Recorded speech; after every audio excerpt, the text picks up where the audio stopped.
make this every day and I'm impatient, hoping one day I blow up. Welcome back to another episode of Lone Star College Football. We've got the Baylor versus Texas State pregame show for week one. Football is finally back. Yes, sir. Logan, how is it? How are you feeling? Man, I'm feeling a lot better than I think most people are. I'm really Okay. confident in the transfers that we picked up, especially on the offensive side of the ball. Picked up a couple good as far as interior defense. Secondary is kind of unknown. We have a Johnny Carter that came in from Utah State. Not too sure when he's going to be able to join the team because he's having problems with the NCAA for some reason. Um, yeah, Okay. I mean, I'm excited to watch this team for sure. Hey, I'm excited too. It's weird. I'm still kind of getting used to this whole rooting for another team in the Big 12. I think Baylor definitely. Dave Aranda has a lot to prove this year. He may not be on the official hot seat as far as Baylor wise goes. He's on the hot seat for me because going into last season, I was thinking Dave Aranda was probably the best coach in the Big 12. No. And now I'm wondering if he's even top half because going from a Big 12 championship game, beating Ole Miss in the Sugar Bowl to 6-7, losing to West Virginia, mind you, there was a quarterback injury in that game. Losing to BYU, I know it's a hard place to play. There were just some games last year where it's like, all right, Dave, what are you doing? Yeah. Before we get into the actual pregame show, if y'all are watching this, clearly you're a college football fan. Consider liking the video, leaving us a comment. The spread is 27.5. Let us know if you're taking the over or the under, or rather if you're picking Baylor or Texas State. And subscribe to the channel because we're going to have pre-games and post-games all season long for Baylor, for Yep. Texas. We might do some more Lone Star locks and give you our best picks for the week.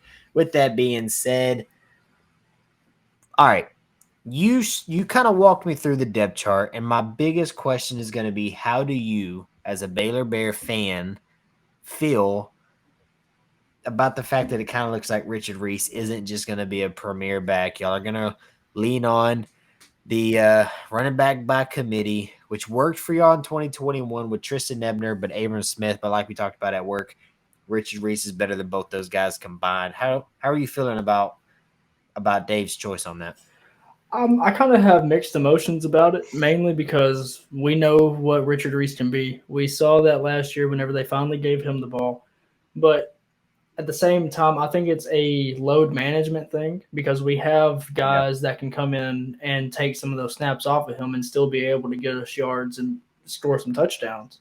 Especially with Dominic Richardson. He is a fifth-year guy out of Oklahoma State, for those that don't know. He's transferred in over the spring and the fall, and he's pushed Richard Reese in every aspect. If Richard Reese is going to get an ice bath, Dom's right behind him. I mean, it's one of those things where the senior leadership is pushing the younger guys that Baylor knows is going to be the workhorse of the future between pushing Richard and Bryson Washington, who's a freshman that looks very promising, but he's coming off of a slight injury he had during the spring. So I would imagine that our running back room is going to be pretty good. It's hard to say better than last year as far as committee wise, but I think Richard Reese is going to have another great season. Will it look as good as far as stats? Maybe not, but I would say averages, he'll look better. So that's what I was going to ask, because he had 972 yards last season, and I was going to say, if you just 1,000 even, are you taking the over or the under? I would say over. Not by a whole lot, just because I would actually say over as well.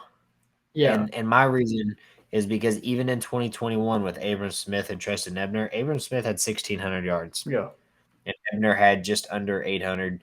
And that's with a running quarterback system of Bohannon. So I think even if he wasn't running the ball as much as he did, those guys would have got just a little bit more carries. My next question, Shapen's taken. He's going to be the number one. Personally, when we watched the spring game, I'd say Sawyer Robertson might have had a better game. Yeah. Mind you, they've had months and months of practices or workouts that we haven't got to really see. Your receiver room looks better this year. You've got Keetron Jackson out of Arkansas, Monterey Baldwin. He's short, but he's quick. And Armani Winfield is behind one of those. Who'd you say your third receiver was? Drake Dabney's going to be your starting tight It's end. Who's that? Josh Cameron or Hal Presley, which are both How very do you good options. how do you think the addition of Keetron Jackson is going to make Blake Shapen look this year? Or do you think Blake Shapen has been proved enough to where he's going to be making Keetron look good? Well, Which way is this going? I think it's going to be a pretty good mixture of both. I would say that adding players like Keetron, kind of like Dominic Richardson, guys that have been in, I mean, Keetron's been in the SEC and Dom's been at Oklahoma State for so long. Keetron Jackson, he brings this length that last year we didn't really have as far as being able to mix that with athleticism. We had small taste last year from Hal Presley against Texas Tech. He had a really good game. But everything that I've seen is that Keetron Jackson is going to be like a Corey Coleman type, where if he catches the ball, he's gone, or he can make people miss. You're giving him quite the No, this is coming name to live up to. This is coming from other people as well. People that have been around the program throughout the fall and the spring and stuff like that. That's what their comparison is to people we've had in the past. I'm excited. I think that he's going to be a great talent. He's been able to teach the younger guys, because our receiver room is younger, on the younger side. Mm-hmm. Been able to teach them things that whenever they're messing up in practice, he just goes up to them, "Hey man, look, whenever you're doing this, make sure you take this extra cut right here and then take it out. It'll get the DB every time." Stuff like that. So I think that the receiving room as a whole is going to be able to make Blake look a lot better. I feel like they're going to be able to get that separation that necessarily wasn't there last year. And I think that additions with Keetron are going to be able to take that number one corner off of, say, Monterey or Hal Presley, with Hal being 6'3", is probably where they would have been this year without Keetron. Okay. Blake has been, according to sources that are around the team, he's been making great improvements. The deep ball looks really good. He's been making a great connection with Keetron. They've been working out almost every afternoon since he's got on campus.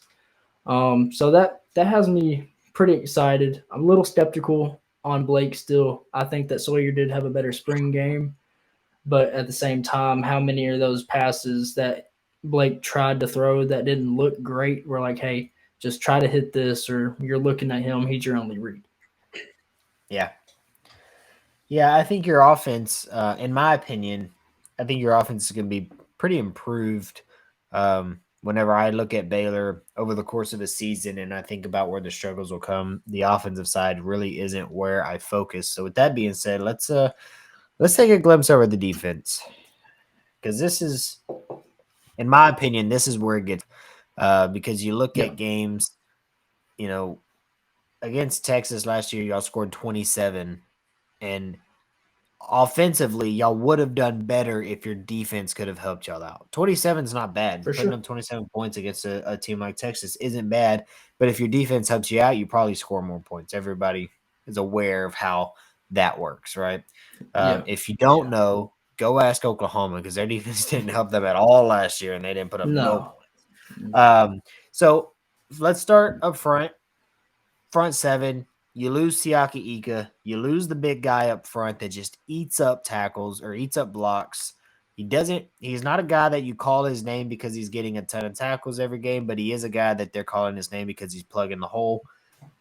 How do you think Baylor, defensive scheme-wise, is going to figure out a way to plug these holes? Because you're going to be playing against some decent backs this year in the Big 12. And some decent offensive linemen. I was looking at the chart the other day, and TCU is averaging 320 something pounds, their average offensive lineman. So they've got some big guys up front. I know Texas has the same. The front seven is really winning. You lose in the trenches and you win in the trenches. Yeah, How is Baylor very going to true. do it? Since losing Siaka, it did hurt our defensive line a good bit because that's where a lot of our blocks got ate up. That way, our linebackers could come in and make the tackle. But we did go out and get the 6'5", 290 ish nose tackle in Trevin May out of Oregon. Looks like he's going to be still battling out to see who starts against Utah. I think that we are kind of looking at this as a spring game kind of look, just another one of those scout, see who plays the best under the lights and in the stadium. Um, Yeah. we did pick up a lot of people on the defensive side of the ball, but we picked up Jarrell Boykins, who is a junior college. I can't remember exactly his size. I know that he's over 300 pounds. I want to say he's like 6'2", 6'3". So it's another Siaka Ika type.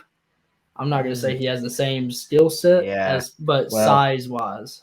looking at Siaki Ika, he's 6'4", 358. So even that 6'5", 290 guy, that's 70 pounds Yeah. that Siaki Ika has on him. He's he plugs up that line and makes it difficult. And even with him, and I'm not using the Texas Baylor game just to rub that in your face more. It's just the game I remember the most. I've seen it a couple Yeah. times. Siaki Ika was on that line and Bijan 8. True. And that's where my concern is always. I mean, all offseason when we talk about Baylor, it's front seven, it's defensive backs. You lost your best player front seven, you lost a bunch of defensive backs. Now you're pretty confident in your defensive backs this year. You said that you actually like the younger guys that are playing in the transfer portal guys. Personally, I'd probably feel 10 times better about your defensive backfield if y'all had have gotten Gavin Holmes out of Wake Forest as a transfer That would have been instead of nice. Texas. I'm not saying I wish y'all had have gotten him. I'm glad we did because I think he can start for us, which means he might have been y'all's best defensive back next year. Behind Devin Lemire, and he's a sophomore this year, right? Yep. Yeah, he's a guy that I think is going to shine in y'all's defense. I wouldn't be surprised if I don't know if he's got the vocal leadership part down, but I wouldn't be surprised if he's the guy that actually is a leader on the field as far as stat wise for y'all. So walk me through the defensive back side of this and how are you gonna be against teams like Texas and Oklahoma? Well, you don't play Oklahoma. Texas, who's gonna have this plethora of receiving talent. Texas Tech has pretty good receiving talent. Yeah. I'm trying to think of the other team that y'all played. Utah is going to have good quarterback receiving connections. And just let me get y'all schedule real quick. Kansas State. Kansas State's going to have. Yeah. Will They Howard's gonna lose be Malik pretty good. Knowles. They do lose Malik Knowles, but they have other receivers that can definitely plug and play. So walk us through your defensive backs. So what they posted today as far as the starters would be starting at the star would be Bryson Jackson, who went from being an outside linebacker that was primarily a pass rusher, moved him out to star, and Corey Gordon. So that's one of those oars. Yeah, Corey y'all have a Gordon's ton of redshirt those. freshman. Yeah. Bryson Jackson's 7th-year senior, so he's gonna know what Dave Aranda wants to run. Okay, so he's going to be the leader. He should be, Yeah, anyways. he's gonna be You say very vocal. 7th year? 7th year. And you have the audacity to say Jordan Whittington has been playing there for that long? Jordan Whittington's been there since 2009. Bryson Jackson is 45 years old playing defensive back at the University of Baylor. I'm not sure the whole story on that, but it says 7th-year senior on here. Corey Gordon is a redshirt freshman, 6'2", 191. You want to see him get a little bit more weight as far as being able to blitz off the edge like Jalen Petrie did and like how Dave Aranda wants that star position to do it. Devin Lemire, he's a redshirt sophomore at that. Okay. 5'11", 187 pounds. Devin Bobby is a sophomore, 5'10", 186. So we don't have the height at safeties, but they make up for it with speed for sure. Oh, And yeah. I think that Y'all are they play getting the lost. very well. Xavier Worthy and A.D. Mitchell are eating. Xavier Worthy's like 5'9". No. But We have on the outside, we have Tevin Williams, who is a redshirt sophomore, 6', 180, and Chatu Reed, 6'2", 190, redshirt junior. So last year DBs were a problem. How I would say it, it looks like there was a lot of blown coverages in the games where we did get beat over the top a lot. Dave Aranda did come out and say that they had to kind of push back on the defense as far as the way that we ran it back in 2021 because these guys weren't getting the reps that they should have to be able to come in and start the next season. They were a little bit on the slower side, older guys. Most of them transferred out to Arkansas, actually. So we'll see how that goes for them. All good things to them. Don't want to bash on anybody too much. We are going to miss the DBs that we had for sure as far as people. I'm liking these younger guys. They have the speed and everything that Matt Pallett just come out and said that they look great for what they are. Now, questions would be where do the transfers fit into this? Where does 6-year corner out of Miami, Isaiah Dunston, fit in? Where does a Jonte Carter fit in whenever he gets cleared by the NCAA? And I want more updates on that as well because he played really good at Utah State. Just so for the record, Xavier Worthy and Jordan Whittington are both 6'1". Isaiah Nayor 6'3", and AD Mitchell is 6'4". So you better hope AD Mitchell doesn't get down that sideline, and you've got old 5'11" Devin Bobby or whatever. Man, you got anywhere else you want to take this? Main person I want to point out is a transfer linebacker, Mike Smith. He has been all over the field through spring camp, through fall camp, everything, all of the scrimmages. Dave Aranda mentions one person every single time, and that is Mike Smith. He's right there on the ball. LSU or is this the where'd he come from? He came from Liberty. Yep. Liberty. Yeah. But he's saying Dave Aranda has been saying that there's periods or quarters, however you want to say it, but they call it periods, like a lot of schools do, where it seems like he's making every single tackle. He's on the ball every single time. And so they have a knack for getting to the ball. Yeah, I mean, whenever I saw that he was coming over, I went and looked at all his stats and watched some highlights. Like, man, this guy gets to the ball. Like, he's quick off the line. He makes great reads as soon as the ball snapped. He's just a great player, and I'm very excited to watch him work beside Matt this year. What year is he going into for him? I want to say he is a redshirt junior or a senior. So it'd be his fourth or fifth year in college football. Yeah, so it does sound like y'all definitely have some older guys on the field that can be that vocal leader. Yeah. And then hopefully, I mean, you said he's a middle linebacker, right? Yeah, it'll be. I want to say he's at the wheel on the depth chart. So it'll be Matt Jones, him, and then whatever they got going on as far as if they're running a 3-4 or the 4-3, just depending on the play. Right. Because they like to change it up. Ideally, you have a linebacker as your vocal leader. They're right in the middle. Yeah. They can either linebacker or safeties are the best leaders because they get to see everything from that point of view, and generally that helps out. That's why, for us, we're looking forward to Jalen Ford being that leader over there at the linebacker position. So, sounds like. Personally, I think Baylor they won't have any problem covering a 27.5 point spread. I'd take them at 27.5 all day. For those of you living in a state that can bet, we'd bet it if we could. We live in Texas, so we can't. Sure. Well, if you don't have anything else to add, I think that's all we got for this one, huh? One thing I do want to add is that Texas State does have a new quarterback. They actually brought in two through the transfer portal. That's Malik Hornsby out of Arkansas, which Baylor had offered, and I think that it was already said that we were going to get Sawyer Roberts, and that might have been why he went with Texas State. They also picked up TJ Finley, who's another athletic dual-threat quarterback out of Auburn. So we might see a mix of them two. It'll be good to see how we play against a mobile quarterback this year. Hey, if y'all are terrible against the mobile quarterbacks, then I just say we play Then I'm Malik not worried about Murphy Quinn. against y'all. Yeah. Quinn starts to struggle. We'll just throw in Malik or Arts. You know, Arts had like a 50-yard touchdown where he broke 23 miles an hour or something. So, with that being said, if y'all made it to the end of this video, we appreciate y'all. Yeah. Baylor Bears fan, make sure y'all subscribe to the channel. We're gonna have pregame, post games every single week, and Baylor Logan holds down the Baylor fort over here. I hop on to ask the questions and let him talk because I'm starting to learn the players, but I don't know him like he does. So, with that being said, appreciate y'all rocking with us, and until next time, Sick 'em.